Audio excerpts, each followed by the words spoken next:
Hello students, last lecture में हमने network diagram with dummy activity हमने सॉल्व किया था।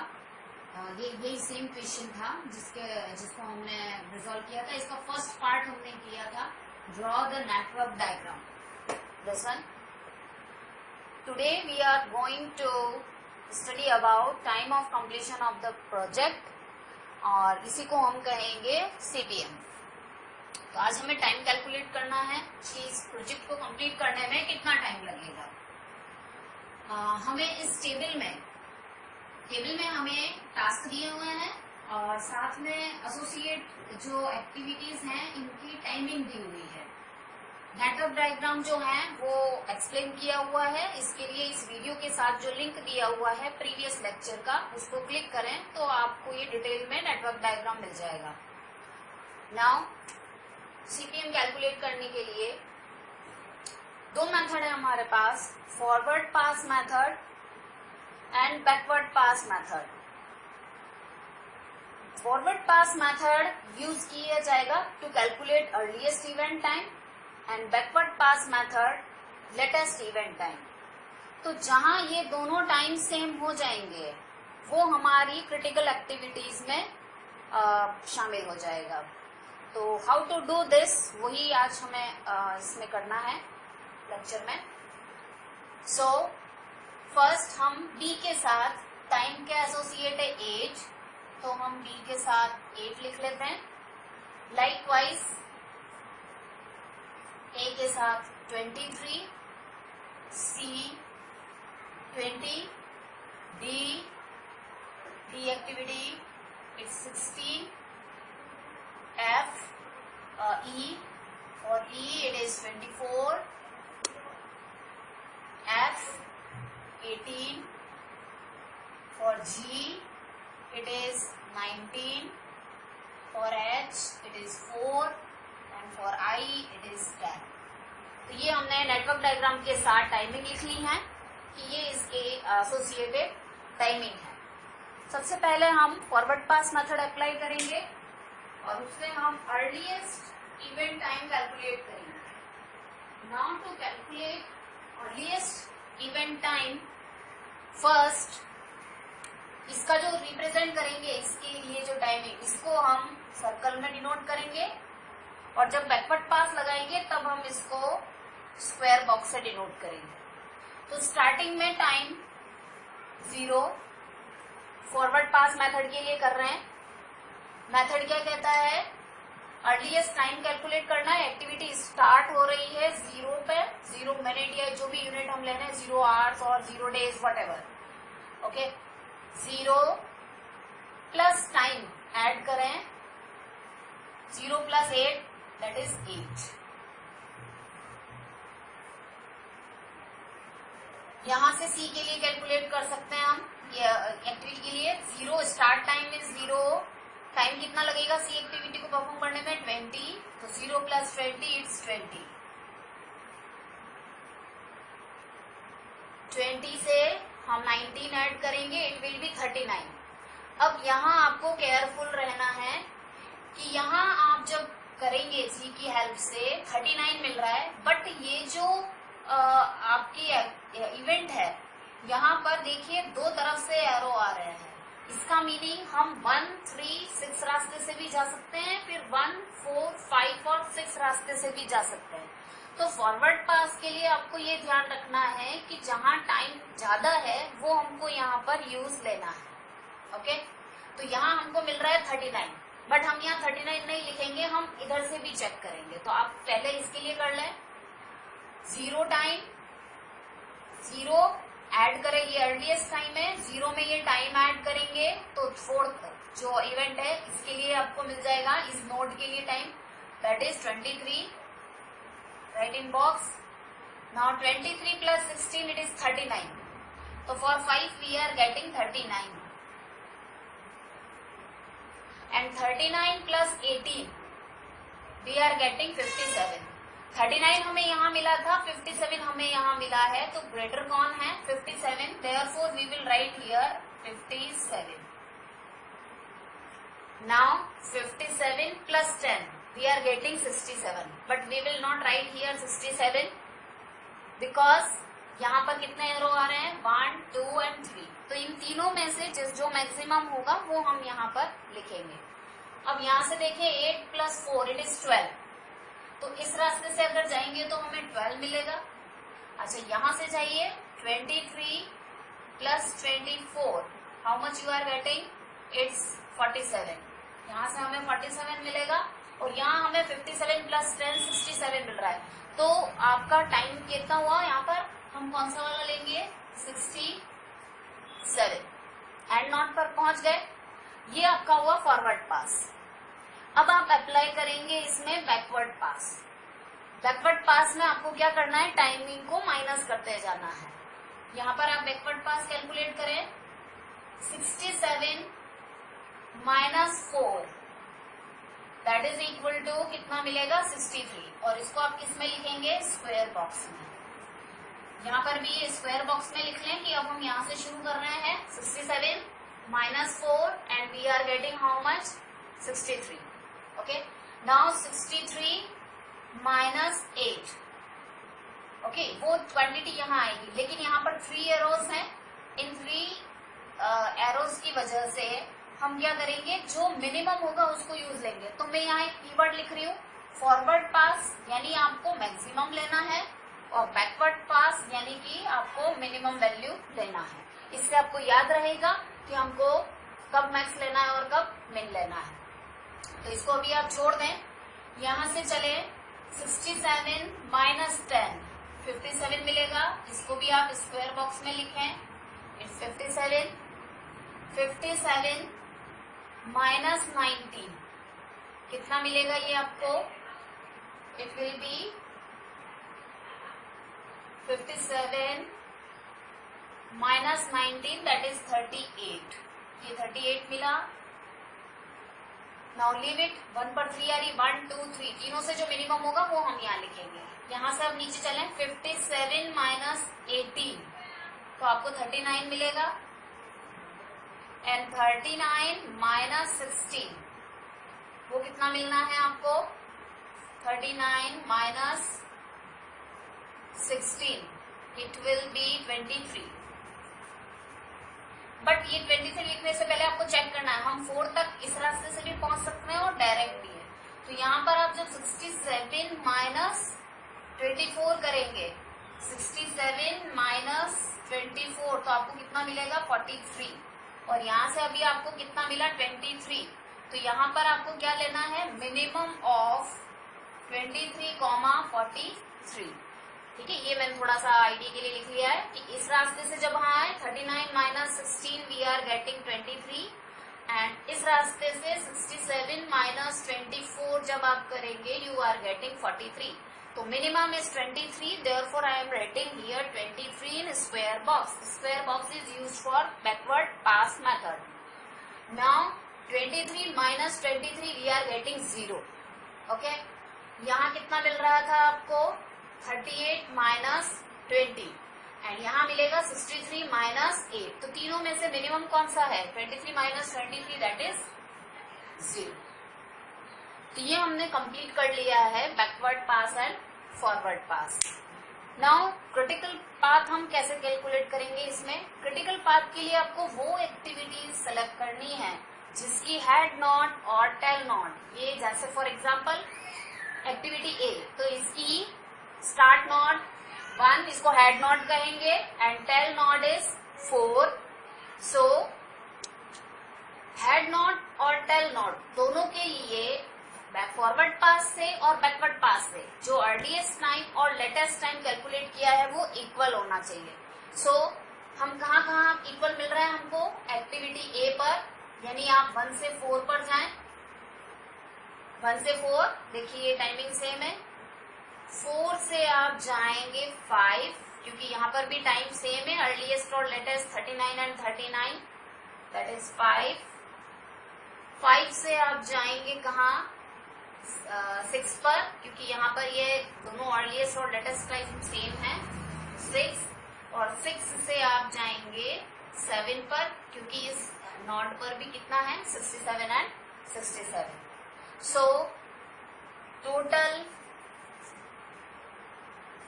टाइम, टोटल कंप्लीशन का टाइम कितना है 61 डेज। ओके, यहाँ हमारी क्वेश्चन के साथ यूनिट डेज दी हुई है, इसलिए मैंने डेज मेंशन कर लिया है। Although I have not mentioned in this question, but इस पूरे क्वेश्चन में हमें डेज में ही टाइम को कैलकुलेट करना है। तो इस तरह से आप क्रिटिकल एक्टिविटी, क्रिटिकल पाथ आप फाइंड आउट कर सकते हैं कि हमें इस रास्ते से ये एक्टिविटी को परफॉर्म करना चाहिए। तो ये आपका हुआ, इसको आप डायग्राम में शो करें, इस तरह से डार्क थिक लाइन करें, थोड़ी सी इस तरह से डार्क कर दें लाइन को।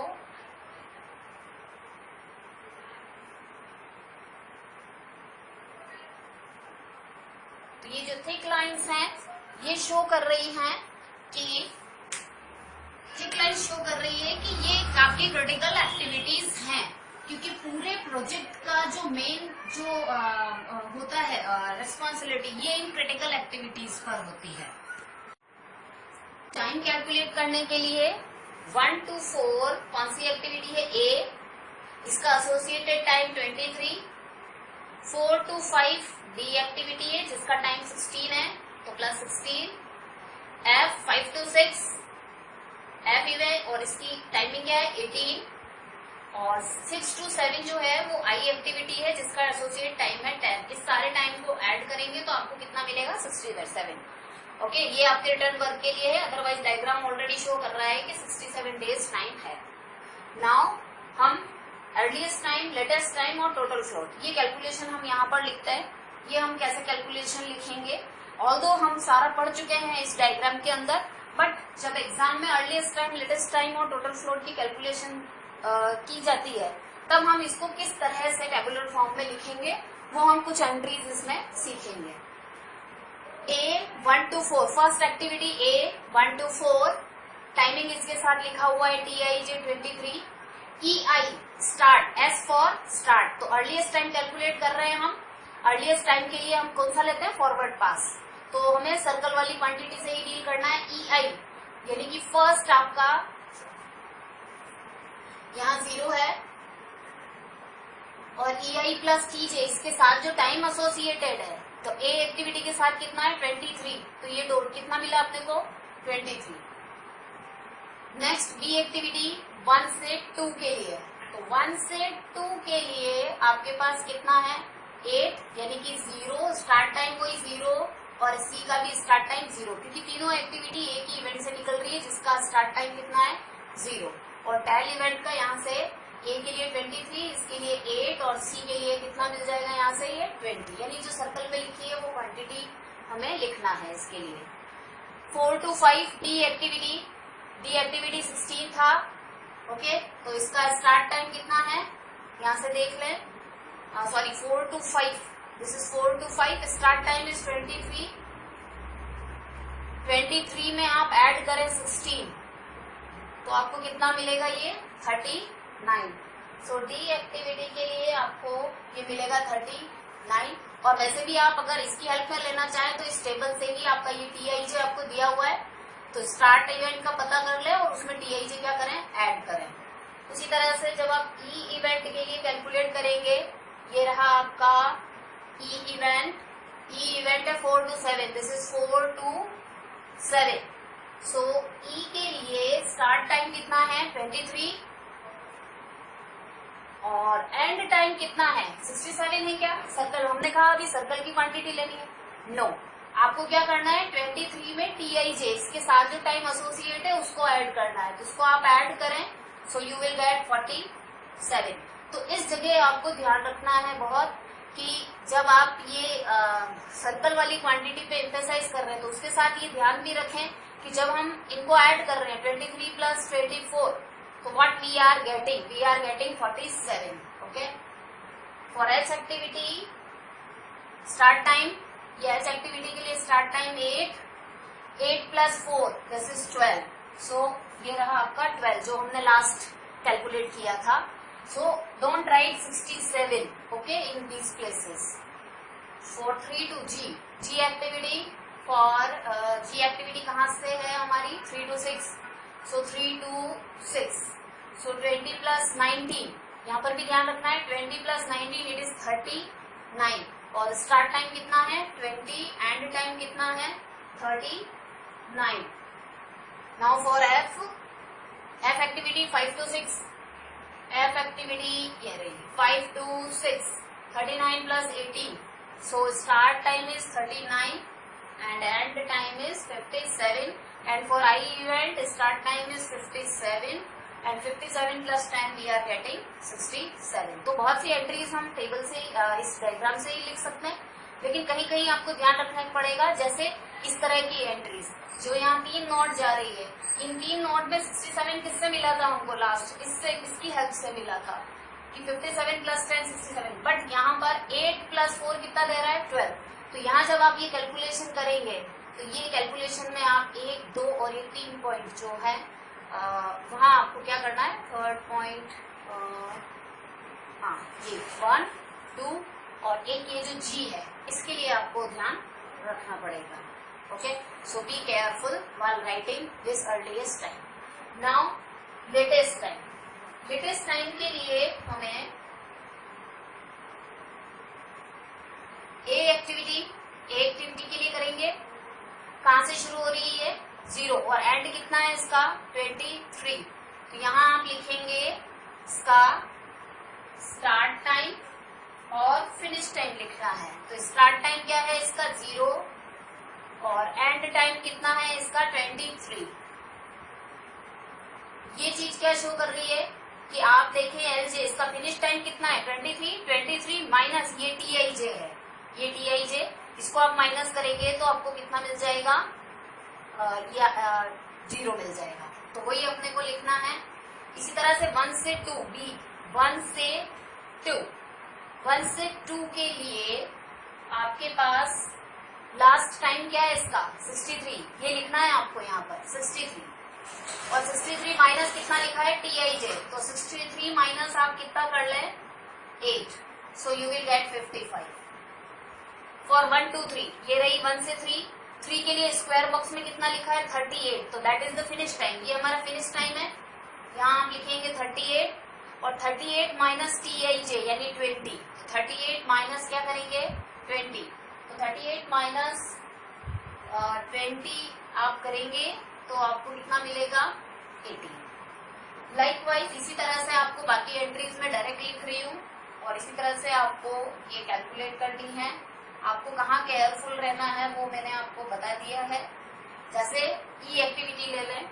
ई एक्टिविटी ये रही ई एक्टिविटी. ई एक्टिविटी के लिए लास्ट टाइम कितना है स्क्वायर बॉक्स देखिए 67. तो हमने ये लास्ट जो लेटेस्ट टाइम है वो 67 लिख दिया है.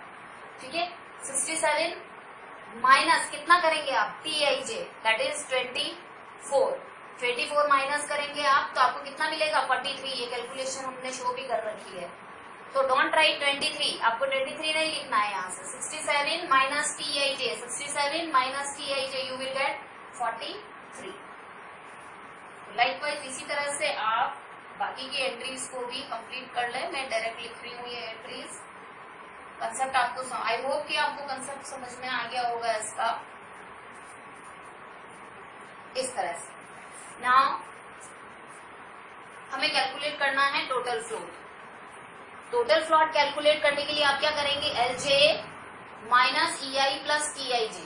तो एल जे लेटेस्ट एक्टिविटी का फिनिश टाइम है और E I plus T I J earliest time का क्या है फिनिश टाइम है.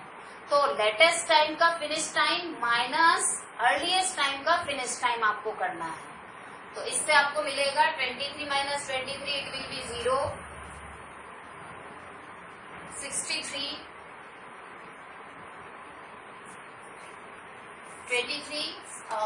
23 minus 23 we are getting 0. Here B activity के लिए आप कैलकुलेट करें 63 माइनस 8 इट विल बी 55. ये आपको मिलेगा 18. 39 minus 39 0. 67 minus 47 so you will get 20. थोड़ा सा यहाँ कंसिस्टेंट हो रहा है, यहाँ से हम हटा देते हैं. ये इसका वर्क हमारा हो चुका है वैसे भी. 67 minus 12 so 55. 57 minus 20. So you are getting here 37. For G, it will be 57 minus 39. So it will be 18, and 57 minus 57 is 0. 67 minus 67 is 0. तो आपको करना क्या है, लेटेस्ट टाइम का finish time minus earliest time का फिनिश टाइम, इस तरह से कैलकुलेट कर लिया। तो ये आपकी टोटल फ्लोट की कैलकुलेशन हो गई। ये 3 आपसे पूछे जाते हैं इस नेटवर्क डायग्राम के साथ ही। तो जहां आपका ये टोटल फ्लोट 0 मिल रहा है, 0 0 0 एंड 0, दैट वुड बी और क्रिटिकल एक्टिविटी। तो क्रिटिकल एक्टिविटी कौन सी हुई, A D F and I. तो टेबुलर फॉर्म से भी आपको क्या मिली, ए डी एफ आई, और यहां से हमने कैलकुलेट कर रखा है already A D F I. तो जब पूरा कंप्लीट क्वेश्चन एग्जाम में आता है तो आपको ये टेबल भी ड्रॉ करना होता है, टोटल फ्लोट भी कैलकुलेट करना होता है। तो जहां जहां 0 मिल रहा है वही हमारी क्रिटिकल एक्टिविटीज है। तो ये 0 जो मिल रहे हैं, अगर आप इस डायग्राम से मैच करेंगे तो इस डायग्राम में भी यहाँ देखिए 23 माइनस 23 इज 0, 39 माइनस 39 इज 0। तो क्रिटिकल एक्टिविटी का जो ये टोटल फ्लोट मिल रहा है, ये हमको कितना मिल रहा है, फाइनली 0। तो लाइकवाइज इस तरह से ये पूरा हम कैलकुलेट करते हैं। So this is the very important question in many of the courses. तो आप इनको और बुक से और क्वेश्चंस को ट्राई करते रहें। अगर कंफ्यूजन है तो कमेंट बॉक्स में लिखें, एंड नए वीडियोस के लिए चैनल को सब्सक्राइब करें, and be analytical and innovative. Thank you very much.